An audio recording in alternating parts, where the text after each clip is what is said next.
불러주신 것만 해도 감사한데 오늘도 정심도 먹여주시고 어떤 감사를 드립니다.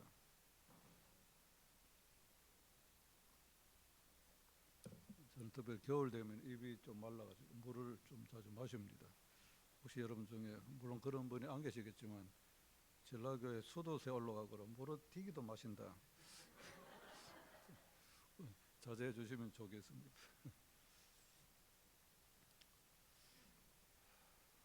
열차에서 뛰어내려 보신 분 계십니까? 저는 열차에서 뛰내린 사람인데 가는 열차에서 뛰내리면 거의 뭐 죽을 수도 있는 상황이 되겠죠.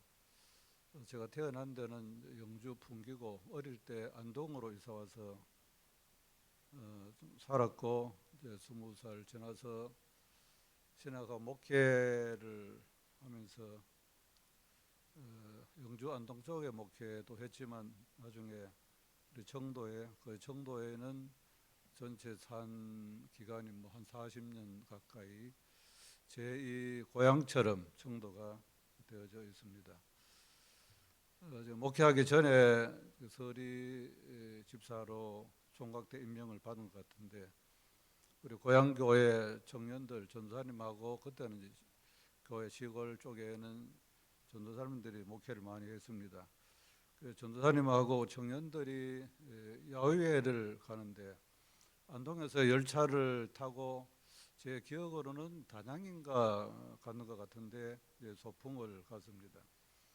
단양인가 거기에 열차를 타고 내렸는데 한 청년이 가방을 두고 내렸다. 그래서 가방 둔 것은 대충 알기 때문에 열차가 출발하는 가운데 제가 뛰어 올라갔습니다. 뛰어 올라가서 가방을 찾아 가지고 열차가 달리는 가운데 그때는 정상적으로 속력이 나지 않았겠죠. 뭐 100km 좀 달렸으면 죽었을 건데 일단 뛰어내렸습니다. 마치 세면이 아니고 그 당시는 요즘 뭐 세면으로 많이 되어져 있겠죠. 뛰어내렸는데 이제 흙이고 거기에서 이제 머리도 박히고 몇 바퀴 굴렀습니다. 바로 이제 다시 이제 우리 차에서 내린 그 청년들 모인데 쫓아가니까 청년들 다음 열차에 내려서 가방 가지고 오겠지. 가방 찾아서 다음 역에 내려서 오겠지. 그런 생각을 했겠죠. 그렇게 가는 거 제가 뛰어가니까 상당히 놀라하더라고요. 일단 뭐 뛰어내렸는데 그 당시에는 몰랐습니다. 머리도 박고 했는데 나중에 한 번씩 머리가 좀 뒤에 따끔따끔한데 그것 때문에 혹시 피가 고여서 그런가? 그 제 생각인데 그 집사람 얘기는 만약에 거기 머리 이상이 생겼으면 당신은 벌써 죽었을 것이다. 아무튼 이제 제 생각에는 그 후유증인가 지나왔습니다. 또 생각해 보니까 별것 아닌 것 같은데 그게 하나님의 은혜인가 그런 생각을 하였습니다. 요즘에는 뭐 열차에 뛰내릴 수 없습니다. 옛날에는 우리 어릴 때는 여름철에는 물이 뭐 다 일반 열차가 다 열려 있고 그래서 열차가 가는데 그냥 문에 이렇게 붙잡고 이제 가기도 했습니다. 요즘에는 열차가 출발하자마자 문이 닫히기 때문에 뛰어내릴 수 없습니다. 절대 뛰어내릴 수가 없습니다. 얘기를 생각해 보니까 열차는 뭐 선로를 벗어나면은 큰일입니다. 열차는 다른 차와 달리 특별한 선로가 있고 열차가 선로를 벗어나면 큰일이고 사람도 뛰어내리면 거의 죽습니다. 저는 하나님의 은혜 가운데 살았다라고 생각을 하는데 제가 설교를 목회할 때는 오전 설교하고 오후에는 뭐 복습 차원에서 그런 얘기하면서 잠시 하는데 하나님이 지명해서 우리를 부르시고 우리에게 끝날까지 함께 하시는 가운데 또 우리들의 사명이 있습니다. 그 사명을 감당하는 가운데 선로를 벗어나서는 안 되겠다. 열차가 선로를 벗어나 절대 안 되고 뛰어내려서도 절대 안 되고 하나님의 교회가 가는 길, 거기에서 분명히 기준이 있고 거기에 뛰어내리면 우리는 하나님의 길에서 탈락할 수밖에 없다, 그런 생각을 해볼 수가 있었습니다. 하나님이 지명해서 부르시고 우리를 특별한 거룩한 백성으로 삼아주셨는데, 우리는 주님 오실 때까지 우리에게 주신 또 사명이 있습니다. 그 사명을 감당하기 위해서는 하나의 기준과 구심점이 있어야 되겠다. 내 마음대로 생활해서는 안 되겠다, 그런 생각을 해보게 되는데, 기준, 모든 것에는 기준이 있습니다. 기준. 모든 모임과 공동체의 기준. 우리 건축을 해도 옛날에는, 지금은 다른 방식으로 하는지 모르겠지만 먹줄을 이제 튕기거나 그렇게 합니다. 기준이 없으면은 개인도 무너지고 뭐 집도 모든 게 무너질 수밖에 없습니다. 사회 공동체도 다 조직이 있습니다. 조직이 있다고 하는 것은 기준이 있고 구심점이 있다, 그런 말씀인데, 교회도 뭐 당회도 있고 공동회도 있고 재직회도 있고, 어떻게 보면은 이게 하나의 기준이 될 수가 있습니다. 그 기준 속에 그 말씀이 한 획을 긋고 있으면서 말씀이 우리의 삶의 중심이다. 말씀의 중심, 말씀이 우리의 기준, 여기서 뛰어내리면 우리는 하나님의 나라에 갈 수가 없는 사람이 될 수밖에 없습니다. 오늘 본문의 말씀은 여러분들이 뭐 설교 말씀을 많이 들으셨으리라 생각이 드는데, 이게 4절 말씀에 보면은 말씀을 마치시고 시몬에게 이르시되 깊은 데로 가서 그물을 내려 고기를 잡으라. 또 5절에 시몬이 대답하여 이르되 선생님, 우리들이 밤이 맞도록 수고하였으되 잡은 것이 없지만은 말씀에 의지하여 내가 그물을 내리리다라고 했습니다. 말씀에 의지하여, 말씀에 내가 순종하겠습니다. 주님의 말씀이 우리의 삶의 기준이다, 이제 그런 말씀이 됩니다. 하나님 말씀에 순종해야 되겠다. 신앙생활을 우리 일반적인 사회에 보면 종교는 자유다라고 해서 신앙생활을, 교회 생활을 내 마음대로 함부로 해서는 안 되겠죠. 우리가 하나님의 백성이 되어졌고 하나님이 거룩한 백성으로 삼아 주셨으면 기준이 있는, 하나님 말씀이 기준이 되면서 그 말씀에 순종하는 믿음의 삶을 살아가야 되겠다, 그런 말씀. 요한복음 21장 6절에 이르시되 그물을 배 오른편에 던지라, 그리하면 잡으리라 하시니 이에 던졌더니 물고기가 많아 그물을 들 수 없더라고 했습니다. 여기서는 그물을 오른편에 던지라, 주님 말씀에 또 순종해서 하니까 고기를 많이 잡았다라고 하는 그런 말씀을 볼 수가 있습니다. 사무엘상 15장 22절에 순종의 제사보다 낫고 모든 것이 수양의 기름보다 나으니, 순종에 대한 말씀. 우리가 믿음으로 살아갈 때 하나님 말씀에 순종하는 것, 하나님 말씀이 우리의 삶의 기준이 되겠죠. 하나님이 우리를 왜 부르셨는가, 불러서 하나님의 백성이 되게 하셨고 구원받은 믿음의 사람으로 우리가 살아갑니다. 비록 내가 이것이 나의 취향이 아니더라도 하나님이 부르셨기 때문에 끝까지 우리는 믿음으로 하나님 말씀에 순종하면서 믿음의 삶을 살아야 되리라고 봅니다. 저는 목회를 한 다음에, 마치고 난 다음에 열심으로 할 걸, 그런 생각도 들고, 저는 원래 취향상 목회 스타일이 아닌데 초창기에는 다른 것 하려고 애를 많이 썼는데, 하나님이 부르셨는데, 지명해서 부르시고 사명도 주셨는데, 내가 이 목회 타입이 아닌데 중간중간 영화 배우나 할까? 목사님 뭐 정신 잡수고 쓸데없는 얘기 하시네. 가시 맞죠? 영화 배우나 할까? 했었으면 좋았을 걸, 그런 생각도 들고, 내가 솔직히 저는 목회 타입이 아니었습니다. 내가 교회를 관리하고 교인들을 관리하고 열심으로 사랑해야 되는데, 설교보다 더 중요한 게 교인들 잘 관리하고 사랑하고 잘 해야 되는데 내가 할 수 있을까? 목회하면서도 초창기에는, 안수받기 전에는 전도사 생활을 오래 했습니다. 안 하려고 했는데 하나님이 부르심에 대한, 만약에 우리 아내 얘기로는 당신은 중간에 목회를 그만뒀으면은 죽었을 것이다. 뭐 열차에서 뛰어내는 후유증도 있지만은 다른 지병 여러 관계 총각 때부터 부실했기 때문에 벌써 죽었을 것이다. 결국은 하나님이 지명해서 부르셨는데 또 하나님이 중간에 그런 목회자로 지명해서 부르셨는데 그 길을 가는 내 취향과 뜻이 아니지만 하나님 말씀의 길을 가야 되겠다. 갈 바에는 하나님 말씀에 순종하면서 내가 가야 되겠다. 그래서 뭐 저도 다 하나님 말씀을 다 못 지킵니다. 외람되지만은 목회를 한 45년 정도 했는가, 뭐 목회자들하고 관계도 하는데 뭐 제 생각에는 얼굴 붉혀가면서 어느 목사님하고 싸운 적은 없는 것 같습니다. 아이고 원래 성품이 좋아서 저 보기에는 영화 배우 같아도 성질 더럽습니다.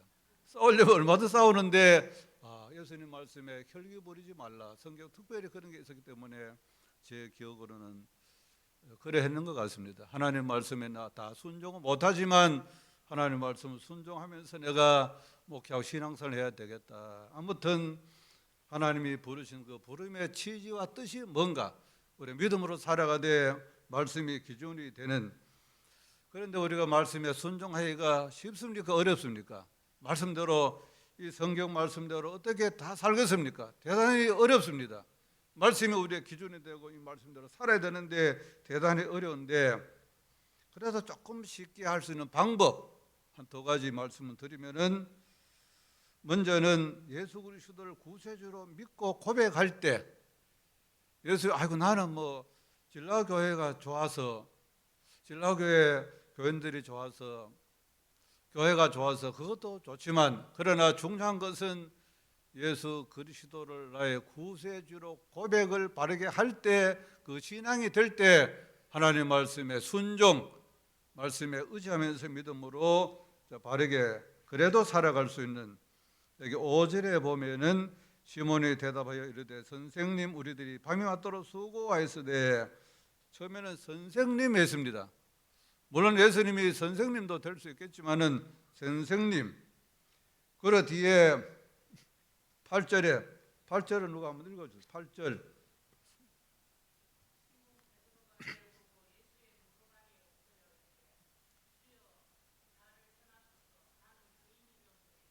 아멘. 예. 여기 뭐라 했습니까? 여기는 주여라고 했습니다.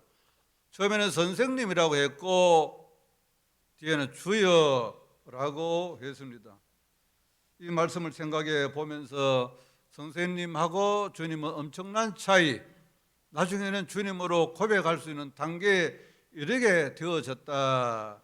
그런 말씀이 됩니다. 예수님이 좋기는 좋은데 그냥 선생님 정도로는 될 수가 없습니다. 우리 주님으로 바르게 고백할 때 나의 구세주, 내 죄를 사해 주신 구세주로 고백할 때 하나님 말씀에 순종할 수 있는 사도행전 16장 31절에 주 예수를 믿어라. 그리하면 너와 너 집이 구원을 받으리라. 주 예수를 믿어라. 바울과 실라가 간수한테 얘기한 주 예수를 믿어라. 마태복음 1장 21절에 아들 낳으리니 이름을 예수라 하라. 이는 그가 자기 백성을 그들의 죄에서 구원할 자이심이라 하니라. 예수님 이름 자체가 우리를 구원해 주신 그 세례 때나 그런 문답을 할 때가 있겠죠. 선생님 왜 예수를 믿습니까? 그냥 뭐 복 받기 위해서. 그것도 물론 맞겠죠. 그러나 내 죄를 씻어주신 예수 그리스도를 구세주로 분명히 믿습니다. 이것 때문에 내가 믿음으로 살아갑니다. 이게 정답이 아닌가 새겨보게 됩니다. 마태복음 16장 15절 16절에 너희는 나를 누구라 하느냐? 시몬 베드로가 대답하되 이르되 주는 그리스도시요 살아계신 하나님의 아들이시니다. 여기는 가이사라 빌립보 가이사라에서 주님이 물었습니다. 너희는 나를 누구라 하느냐?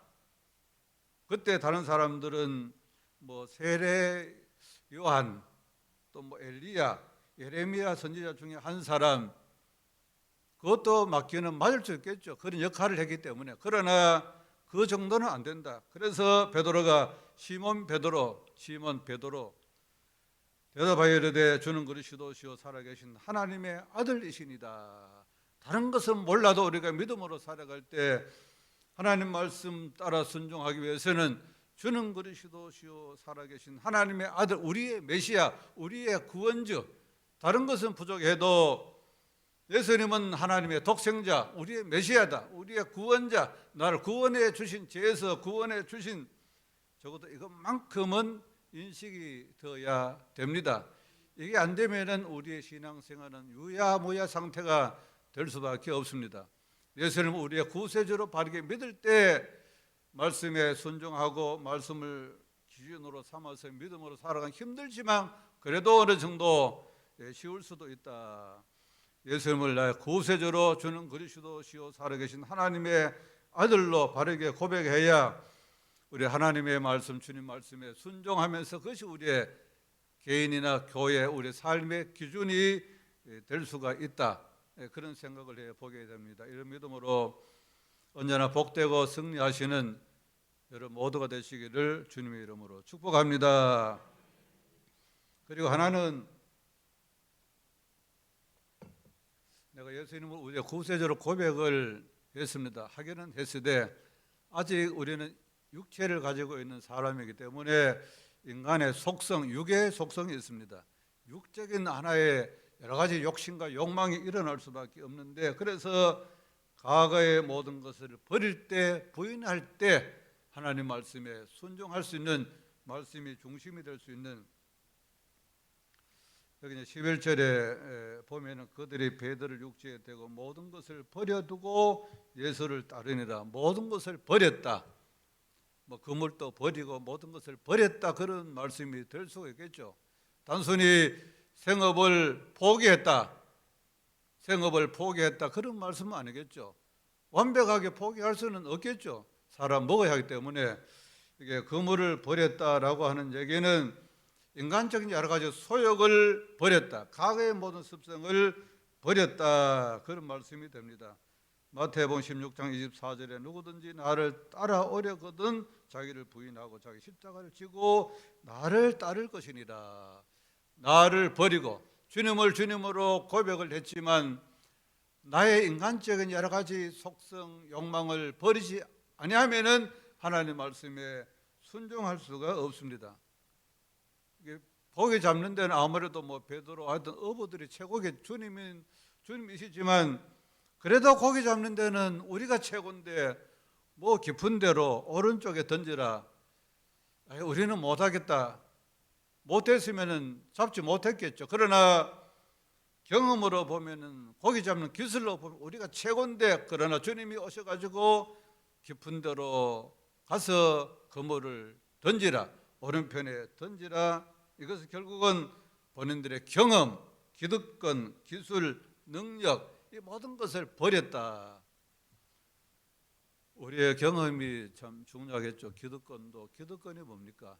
먼저 가지고 있는 특권, 우리가 교회 생활 속에서도 이런 거 버려야 되겠죠. 아이고, 내가 얼마나 신앙생활 오래 했는데, 내가 사회에 무슨 직책을 했는데, 내가 적어도 이런 경험이 많고 이런 기술과 능력이 있는데, 좋겠죠. 그러나 주님 말씀에 순종하기 위해서는 이런 것을 버려야, 뒤로 해야 주님을 바르게 따라갈 수가 있다. 버리지 않고서는 우리의 과거의 성격이나 우리 모든 거 버리지 않고는 주님의 진정한 제자가 될 수가 없습니다. 다 버릴 때 주님을 주님으로 고백할 수 있고 하나님 말씀에 순종해 갈 수가 있다. 그런 생각을 해보게 됩니다. 우리 모든 것을 버릴 때 주님, 나는 죽었습니다.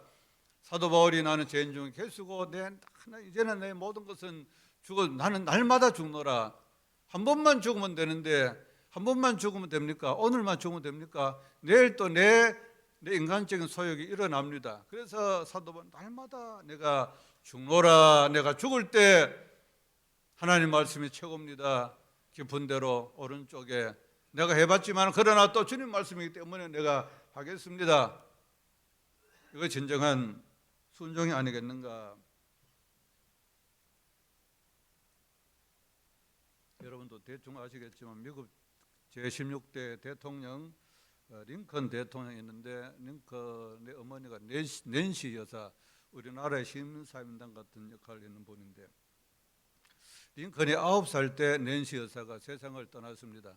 하늘나라 갔는데 낸시 여사가 왜 죽었는가? 그 젖소가 독초 먹은 젖소 우유를 먹고는 독초병에 걸려서 낸시 여사가 링컨 9살 때 세상을 떠났습니다. 세상을 떠나기 전에 낸시 여사가 링컨에게 말하기를 성경책을 선물하면서 이거 최고의 선물이다. 최고의 선물이다. 내가 없더라도 이 성경책을 가슴 속 깊이 품고 다니면서 이 말씀 교훈대로 살아라. 그래서 링컨은 어머니의 말씀대로 어머니의 교훈 9살 9년밖에 못 받았지만 어머니가 얘기한 대로 이 성경책 자기 어머니가 돌아가신 다음에 성경책 가슴에 품고 평생 가슴에 품고 이 성경 말씀 그 교훈대로 살았다고 합니다. 대통령 때든지 어떤 때든지 성경 말씀을 품고 이 말씀에 지시와 교훈대로 살았다는 그런 얘기입니다. 아무튼 사랑하시는 성도님 여러분, 우리 모두가 믿음으로 살아갈 때 언제나 말씀 중심의 신앙, 말씀 처음에 드린 것처럼 기준이 없으면 모든 것, 우리 가정도 교회도 사회도 기준이 없으면 무너질 수밖에 없습니다. 하나님 말씀이 우리의 삶의 기준이다. 하나님 말씀이 우리의 삶의 중심이다. 본인의 생각과 뜻과 경험이 있지만 그러나 주님 말씀이 내가 의지해서 내가 하겠습니다. 말씀 중심의 신앙, 주님 사랑하고 교회 사랑하고 이게 우리의 삶의 기준이고 중심이다. 이런 믿음으로 날마다 승리함으로 복되고 아름다운 믿음의 삶이 되시기를 주님의 이름으로 축복합니다. 기도하겠습니다. 하나님 아버지 은혜를 감사합니다. 하나님 불러주셔서 믿음으로 거룩한 백성으로 살아가는데 또 인간의 육을 가진 사람으로서 육신의 소욕이 자꾸 일어납니다. 삶의 기준과 중심이 없으면 내 개인도 가정도 교회도 사회도 무너질 수밖에 없습니다. 말씀에 의지하여서 깊은 데로 가서 그물을 내리는 것처럼 하나님 말씀에 순종할 수 있는 이게 대단히 힘들지만 예수님을 나의 구세주로 바르게 고백하고 그리고 우리 인간적인 소욕 우리의 모든 과거를 버리고 부인할 때 하나님 말씀에 순종해 갈 수 있습니다. 말씀이 중심이 된 그런 믿음으로 승리하는 우리 모두가 되게 하시고 우리 진라교회 모든 믿음의 건속들 언제나 지켜주시고 하나님의 은혜와 복으로 늘 충만하게 하여 주시옵소서. 감사드리오며 예수님의 이름으로 기도하옵나이다. 아멘.